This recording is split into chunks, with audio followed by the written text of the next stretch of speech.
જો આપણા પ્રદેશ માટે તો એમ કહેવાય કે આપણે ખાતે પીધે સુખી લોકો છીએ, તો આપણી દીકરીઓ કેમ કેમ એટલી સશક્ત નહીં? કારણ શું? આ પ્રકારની કમી પાછળનું કારણ શું? અને બાળકોમાં કુપોષણનું કારણ શું? આપણે મિતાલીબેને બરાબર ન્યુટ્રિશન ને વિટામિન્સ ને આયર્નનો ખ્યાલ આપણા દર્શકને આપી દીધો. મારી વાતનું જે ફોકસ છે એ જે આપે શરૂઆત આરંભિક ઉદ્ઘોષણા કરી, માહિતી આપી, એની ઉપર ચર્ચા કરવાનું થોડું વધારે રહેવાનું છે. વાત એ છે કે ગુજરાતમાં 65% સુધી એનિમિયાનો રેટ બહેનોમાં પહોંચી ગયો છે. બાળકો પણ ખૂબ નબળા છે.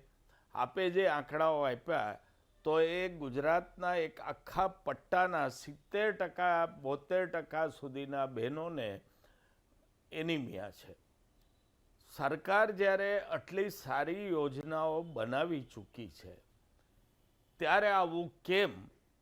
આ મારા મગજમાં બહુ મોટો પ્રશ્ન આપને સાંભળતો હતો ત્યારે ઊભો થયો. આપે કીધું બી ખરું કે ઘણા અધિકારીઓ ગંભીર નથી. આપ મેનુ પણ બોલ્યા, ચણા તુવેર આ તે બધું.